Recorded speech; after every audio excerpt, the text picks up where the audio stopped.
Opening the 90s with great force, Mike Tyson and Donovan Ruddock were not just the protagonists of a fight but of a war that would unfold in two battles in the ring and a parallel one to determine who was the #1 contender in the discipline.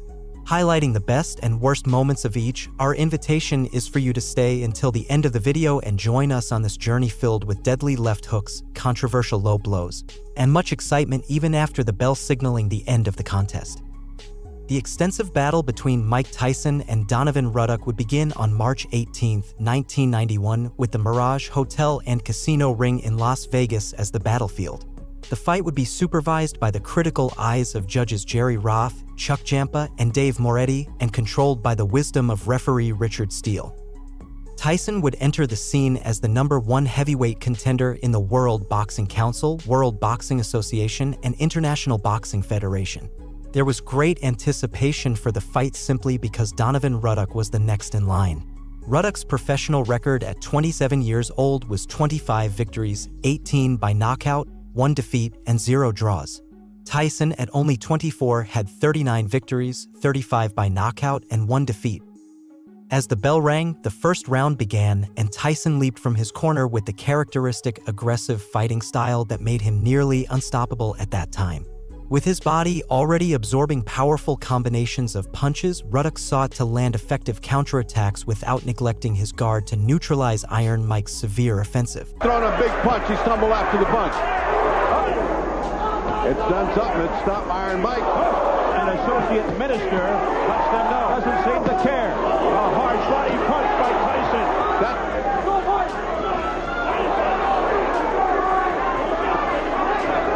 Ruddock would go down early in the second round after receiving a powerful left hook that temporarily weakened his legs. Defended by Ruddock. Despite surpassing the safety count, he demonstrated that he had much more to offer before being declared defeated. It didn't even get to a warning, but that's the kind of stuff that's going to cost him if the fight continues. Steele will have. Showing that the previous round was no fluke, Tyson would knock down Ruddock once again during the third round. After engaging in close combat with his rival for most of the episode, with less than 10 seconds remaining, another powerful left hook would send Ruddock to the canvas. He just doesn't quite get this. The audience couldn't believe what was happening, and it was evident on Ruddock's face that he, too, didn't fully comprehend the situation. Showing readiness to continue at the count of 8, the bell allowed him to return to his corner and rethink his strategy before Tyson proved that the third time is the charm. Despite staying on his feet, the fourth and fifth rounds wouldn't necessarily be Ruddock's resurgence. Tyson, seemingly punishing him mercilessly like a medieval executioner, applied enough pressure for his opponent to break at any moment. He's got to get his fire going again. Steele, warning. Oh! Tyson's promoter, Don King. Or his honesty. Despite actively seeking to inflict some damage with his counterattacks, Ruddock had trouble landing a significant blow on Iron Mike's body, who appeared to be very close to achieving his goal, victory. Tyson opened the sixth round by pushing Ruddock back against the ropes, a move that would be repeated more than once within the time limit marked by the bell. Throwing punches with decreasing certainty, Ruddock began to resemble a punching bag for a fighter who didn't mind breaking his soul with punches if necessary to secure a knockout victory. Who continues to stay on his feet. He's been knocked out 23. Domination by Mike. Ending his ordeal in the seventh round, Tyson finally positioned Ruddock against the ropes to deliver the most deadly combination of punches he had received in his entire professional career. After moving toward the center of the ring, it seemed that Iron Mike's attacks had ceased until a second flurry of punches made Donovan Ruddock dance like a puppet colliding with the ropes, at which point Richard Steele knew he had given his all and was not in a condition to continue. Applies the pressure. He's got him where he wants him now. Just then, Tyson has Ruddock on the rope. Now the right combination. Steele steps in. Mike Tyson defeated Donovan Ruddock by technical knockout at 2 minutes and 22 seconds of the seventh round. Far from being the end of the war, it would be only one of the two battles that both fighters would engage in to determine who was the ultimate champion. In parallel, while the fighters shared a friendly embrace, their corners decided to start their own battle, creating a true chaos in the boxing ring. Having to separate the contenders, fearing they might get involved in the riot, one of the most unsportsmanlike scenarios in the history of the sport unfolded. Far from accepting defeat by the great Mike Tyson, Ruddock would do everything possible to have a second chance, leading them back to where it all began, the ring at the Mirage Hotel and Casino in Las Vegas on June 28, 1991. Chuck Giampa would also be reprising his role as a judge, joined by Dalby Shirley and Art Lurie.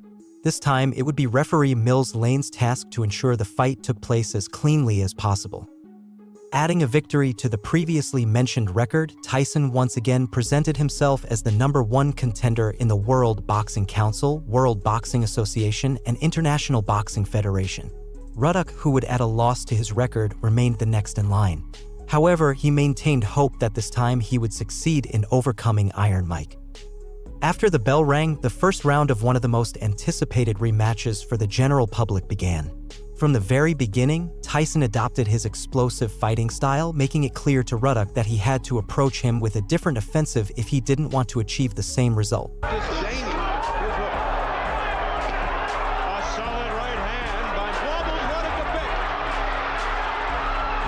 the pick. As if it were deja vu, Ruddock would go down in the second round after receiving a powerful right hook. Getting up immediately, he only allowed Iron Mike, who seemed out of control, to continue punishing him without showing any mercy. Punches up, says Mills Lane. Oh, down goes Ruddock, off an overhand right.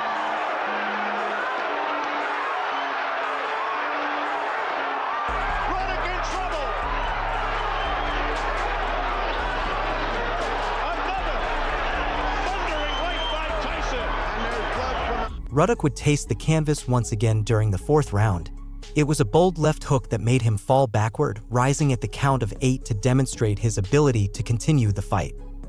From this point on, the fight stabilized, with occasional attacks from Ruddock trying to cause enough damage to slow down or deteriorate the cruel offensive Tyson maintained in each completed round. Closing the 8th episode, Mills Lane deducted a point from Ruddock after, knowingly, he hit Tyson after the bell rang. His chances of winning the fight were becoming slim, and his decision to disrespect the time limits only demonstrated the helplessness he felt in being dominated a second time by the Iron Mike Beast. Again,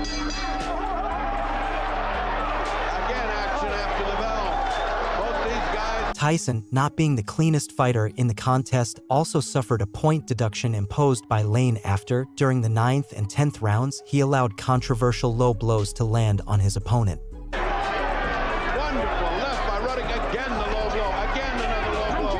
By Tuck. Oh, nice counter punch by Tyson. Another right hand. Hard. Tyson. With both pugilists giving their best, this time, the level of forces remained sufficiently balanced to allow them to reach the end of the originally agreed upon 12 rounds. After the bell signaling the end of the contest, the decision of who would be awarded the victory would depend on each judge's perspective regarding who set the pace of the fight and who submitted to it. When the announcer took center ring, the moods were truly heated. Leaving just enough intrigue to generate more excitement, he soon announced that the result was a unanimous decision in favor of Mike Tyson. Like two gentlemen, both fighters shook hands, shared a hug, and exchanged a few words, putting an end to a rivalry that extended for months, even though Donovan Ruddock couldn't remove the thorn of joining the few who defeated the great Iron Mike. Two battles with similar outcomes but different endings, demonstrating the art of knowing how to lose beyond knowing how to win. If you've made it this far, we can only thank you for joining us in reliving two of the most significant encounters in the journey of Mike Tyson and Donovan Ruddock in the discipline.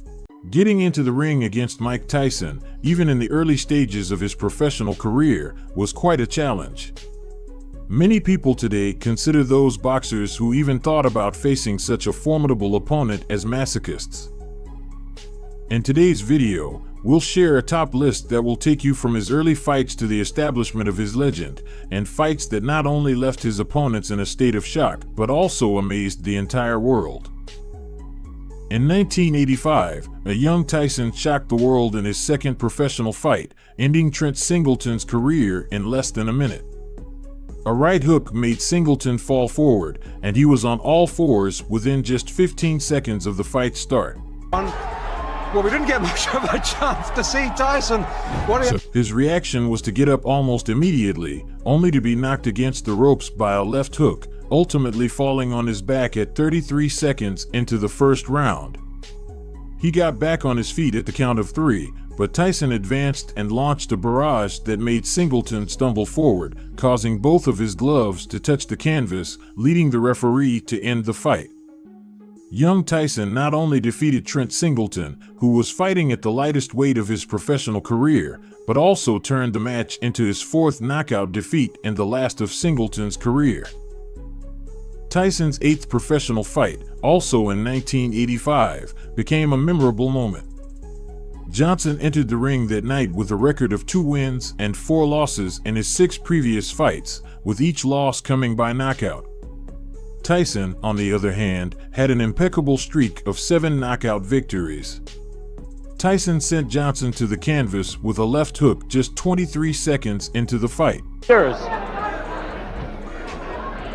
I'm glad you pointed it out because down. Johnson managed to get up at the count of 3, but Iron Mike quickly launched a powerful right that connected with Michael's jaw, leaving Johnson on the canvas once again.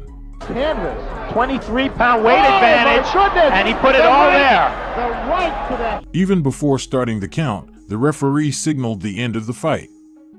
Johnson remained in the ring for a few moments before receiving assistance and being seated on a stool to recover from the shock of Tyson's punches. 1985 continued to be a successful year for Tyson's professional career. In his first fight without Cus D'Amato, who had passed away 9 days earlier due to pneumonia, Iron Mike made history once again. The first punch Richardson received in his fight with Tyson was a right cross that sent him to the canvas just 8 seconds into the fight. However, he managed to get up at the count of 7 and tried to evade Tyson's fury.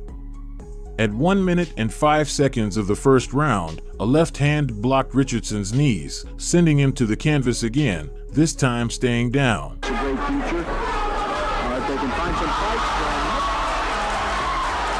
Tyson's humility was evident when, once the safety count for Richardson was over, he helped him to his feet, along with the referee.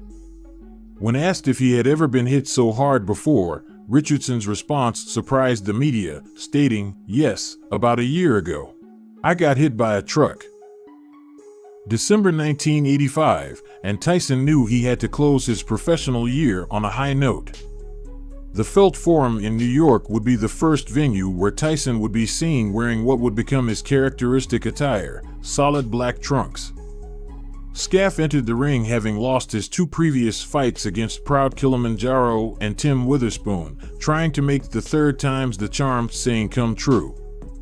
17 seconds into the fight, Tyson threw a left hook that put Scaff against the ropes, causing significant bleeding as his nose was shattered. Sure did. There's a right hand. Tyson, without fear of blood, continued with a solid right hook to Scaff's jaw, making him retreat and occasionally throw wild hooks. It was a short left hook that put Scaff against the ropes and on his chest at 1 minute and 4 seconds of that fateful first round. Tyson does not throw wild punches, Sam. Big left hook. Scaff struggled to get up at the count of 8, but the referee indicated that the fight was over. This encounter became Scaff's 6th knockout defeat in his professional career and Tyson's 14th consecutive knockout victory. Moving on to July 26, 1986, Tyson had his 2nd knockout victory over Frazier. Tyson's record positioned him as the man to beat, with 24 wins, 22 of them by knockout.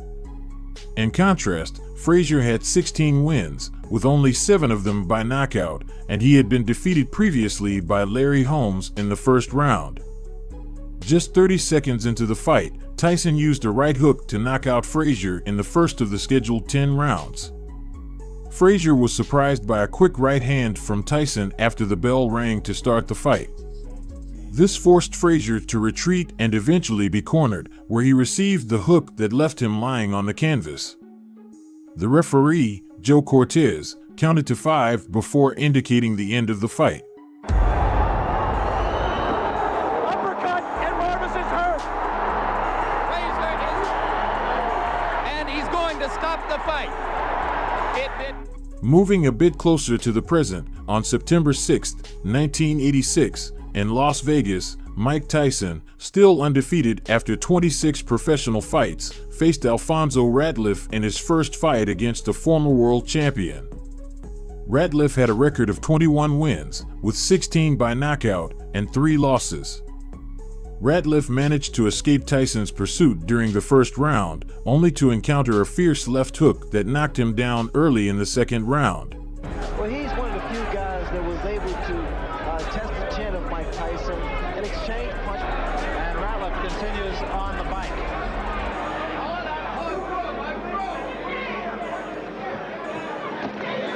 And there was a left hand. Tyson saw Ratliff get up at the count of 9, so he launched rapid barrages of punches as he pursued him along the ropes.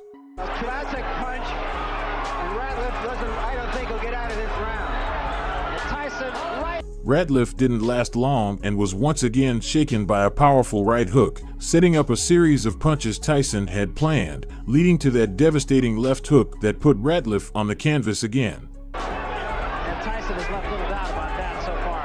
Right hand, that should be just about it. Davey Pearl looking very closely. And that's all. It's over. On all fours, Ratliff could hear the referee, Dave Pearl, stop the fight without even beginning the safety count. On May 30th, 1987, Pinklon Thomas would only resist until the 6th round of his 12-round fight with Mike Tyson. Tyson retained his heavyweight title, awarded by the World Boxing Council and the World Boxing Association, when he knocked out Thomas 2 minutes into the 6th round. Surprisingly, during the first round, the entire Hilton Outdoor Stadium in Las Vegas witnessed Thomas effectively neutralize Tyson with well-thought-out tactics, making Iron Mike retreat and stay out of reach. But Thomas is all right. You know why Tyson's able to nail so many guys is because and one of those punches is going to land. But that's one of the keys to this punch for Pinklon Thomas is the jab breaks the rhythm. Another big left hand. Thomas is hurt. Tyson managed to hold on until the 6th round, when he hurt Thomas with a right to the body, followed by a quick right hook to the chin. This led to one of Tyson's favorite punch combinations from that point on, culminating in a left hook to Pinklon's head that left him in serious trouble. Thomas had no choice but to retreat, with Tyson now relentlessly pursuing him with combinations of left and right punches until he was lying on the canvas with glassy eyes. And now Tyson moves in for the kill. 2 uppercuts and a left hand. Thomas trying to hold on. Serious. And a right hand behind it. Thomas in trouble again. Trouble. And down he goes. Carlos Padilla, the referee, leaned in toward Thomas to begin the safety count, but when he reached 9, he was interrupted by Angelo Dundee, Pinklon's trainer, who asked him to stop the fight. Thus, in a somewhat controversial manner, the referee had no choice but to end the fight, giving Tyson a technical knockout victory. We arrive at the end of our video with a match that took place on January 22, 1988, when the Atlantic City Convention Center in New Jersey witnessed a clash between Mike Tyson and Larry Holmes. Tyson was the favorite in the betting odds at 8-1, at only 21 years old, 17 years younger than Holmes, at 38. He delivered an exemplary boxing performance as the clear aggressor throughout the match.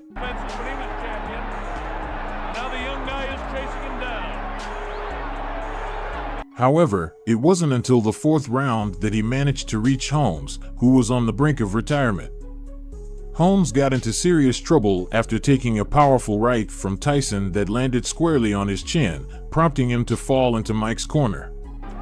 Right now, getting through this 4th round is the biggest problem. Oh, right hand, down goes left. At the count of 4, Holmes got up, and while the referee, Cortez, gave the mandatory 8 count, Larry tried to clear his thoughts by shaking his head a couple of times, but Tyson was already on the attack.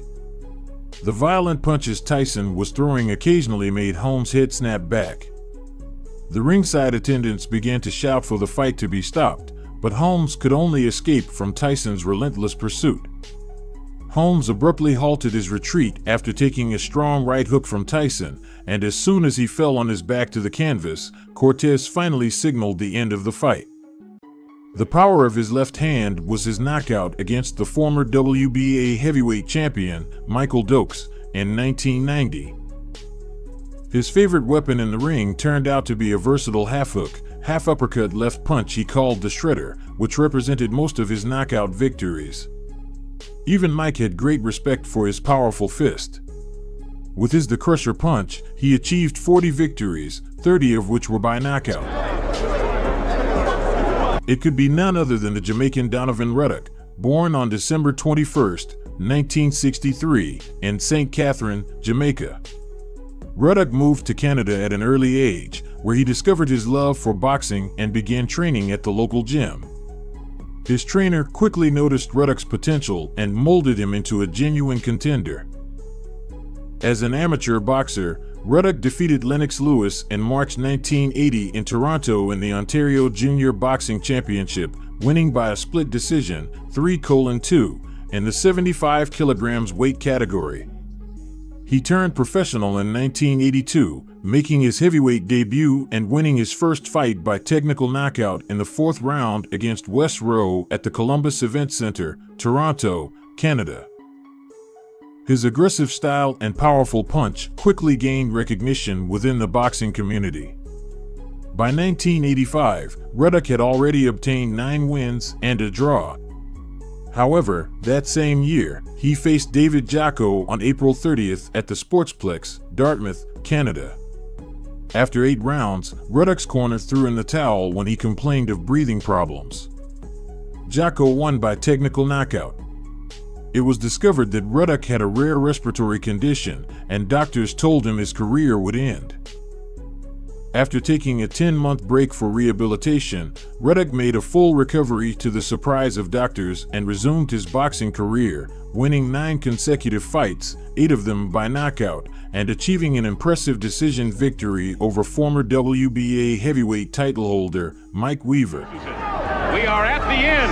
It goes the distance. The Jamaican also won the Canadian heavyweight title on May 28, 1988, against Canadian Ken Lacusta at SaskTel Center, Saskatoon, Saskatchewan, Canada. 3 straight left hooks, never followed with the right hand. There's a right hand. Lacusta is in trouble. In 1989, after 2 more KO victories, he had a bout with another former WBA heavyweight champion, the formidable James Bone Crusher Smith. In the 2nd round, Smith knocked Ruddock down hard. But the Jamaican showed his heart by getting back up. In the 7th round, Ruddock impressively knocked out Smith. He's in trouble, Tim. 2 more right hands and a left uppercut. Smith goes down. In November 1989, a fight was scheduled in Edmonton, Alberta for the title against the undisputed heavyweight champion, Mike Tyson. However, Tyson, claiming to be ill, canceled and opted to fight James Buster Douglas in Tokyo. Tyson lost that fight, marking one of the biggest upsets in boxing history, ending his streak of 37 consecutive victories. Shot that will finish things in. Oh, the uppercut. What an uppercut by Douglas. After Tyson's defeat against James Douglas, he returned to the ring eager to reclaim the title. Ruddock, who had won 3 more fights after defeating James Smith, all by knockout, needed a bout with a top 10 fighter in the world rankings, and that boxer was Iron Mike.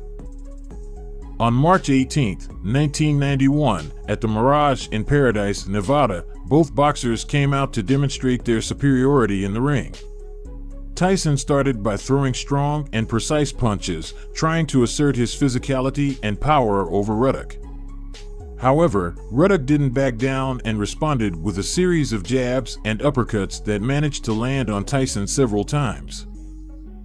In the 1st round, Ruddock connected a powerful left hook that staggered Tyson and pushed him back towards the ropes. Douglas throwing an uppercut from outside. He's throwing from way. At that moment, Ruddock attempted to finish Tyson with a series of punches, but Iron Mike managed to recover and began counterattacking, stopping Ruddock's advance.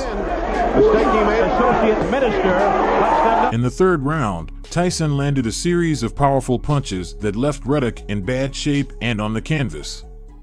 However, the Canadian managed to withstand the attacks and survive until the end of the round.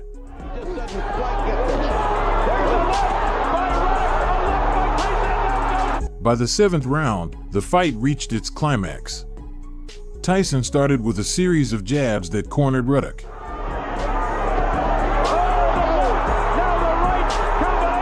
He then delivered a right uppercut that connected squarely with Ruddock's chin, leaving him against the ropes. The referee decided to stop the fight while Donovan was on his feet, causing much controversy over the premature stoppage. This led to a brawl between the two teams in the ring, resulting in an immediate rematch being scheduled. The rematch between these beasts took place on June 28, 1991, at the same casino in Las Vegas. The first round began with Tyson showcasing his power from the start. With his characteristic aggressive style, he launched a series of devastating blows that made Ruddock retreat. However, the challenger didn't back down and responded with some solid punches that surprised Tyson. There's a left uppercut to the midsection by Razor. Razor's got to put some hard, stinging punches in there, or else he's going to get eaten up by Tyson. Looks like he's... In the second round, Tyson continued to pressure Ruddock with his relentless attack. With his speed and precision, he managed to land several powerful blows that staggered the challenger. Nevertheless, Ruddock demonstrated his resilience and managed to stay on his feet, countering with some punches of his own. Thundering right by Tyson. And they're going to eat him up. The third round proved to be a turning point in the fight. Determined to finish the match quickly, Tyson intensified his attack and unleashed a series of devastating blows that left Ruddock in trouble. The challenger wobbled and seemed on the verge of a knockout, but he managed to stay on his feet and respond with some punches of his own. It is round 3. In the following rounds, the fight became more tactical. Tyson, aware of Ruddock's resilience, began using his hooks, while Ruddock looked for opportunities to counterattack and landed some powerful punches that kept Tyson alert. Tremendous punches, he comes back. And Ruddock another good 2 shots. Believable chin. As the rounds progressed, the fight became more intense. Both boxers were determined to win and threw powerful punches in every exchange. Tyson, with his strength and aggressiveness, managed to connect some devastating blows that made Ruddock retreat. The last rounds were a true test of endurance and determination for both boxers. Tyson is a fighting machine.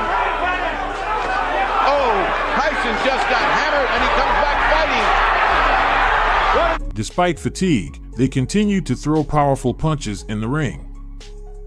Finally, after 12 rounds filled with action and excitement, the fight came to an end. The judges made their decision and declared Mike Tyson the winner by unanimous decision.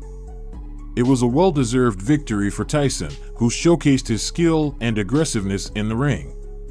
At the same time, it was evident that Donovan's powerful fist, the Shredder, had caused significant damage throughout the fight, although it didn't result in a knockout against Tyson.